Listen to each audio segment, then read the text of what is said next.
Екогрижата за животната средина од кочанските ученици расте и се проширува и понатаму во соработка со компанијата Екопак Хит. За таа цел денеска во Центарот за култура Бели Мугри се промовираше новото еколошко катче, дело на учениците од основното училиште Кирил и Методи од Кочани. Нивните денешни изработки од пластични шишиња стара хартија беа во знакот на новата година, која ни е пред прагот, а најавтентична и најинтересна за око беше новогодишна телка, изработена од стари пластични шишиња.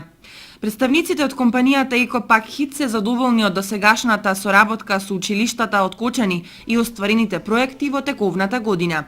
Оваа елка е прво наградена од минатогодишниот конкурс што го распиша фирмата Екопак Хит. Ако се сеќавате, нашата елка го освои првото место, ја доби првата награда и поради тоа оваа година вработените во Екопак сметаат дека елката треба да ја види пошироката јавност и се искористи новогодишниот концерт кој знаеме дека драстично го зголемува расположението, новогодишното расположение во ова време во нашиот град и ние решивме исто така да дадеме еден мал придонес кон темата Мојата елка,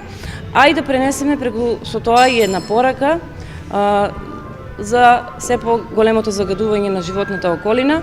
и дека треба веќе крајно време да ги менуваме актуелните навики, ако сакаме на идните поколенија да оставиме покрај друго наследство и чист воздух, чиста храна и чиста вода. На изложбата во состав на еколошкото катче се представија и другите новогодишни изработки, дедомразовци, снешковци, снежни топки, сите изработени од стари неупотребливи материјали, чија рециклажа има за цел да ја направи животната средина поубава и почиста.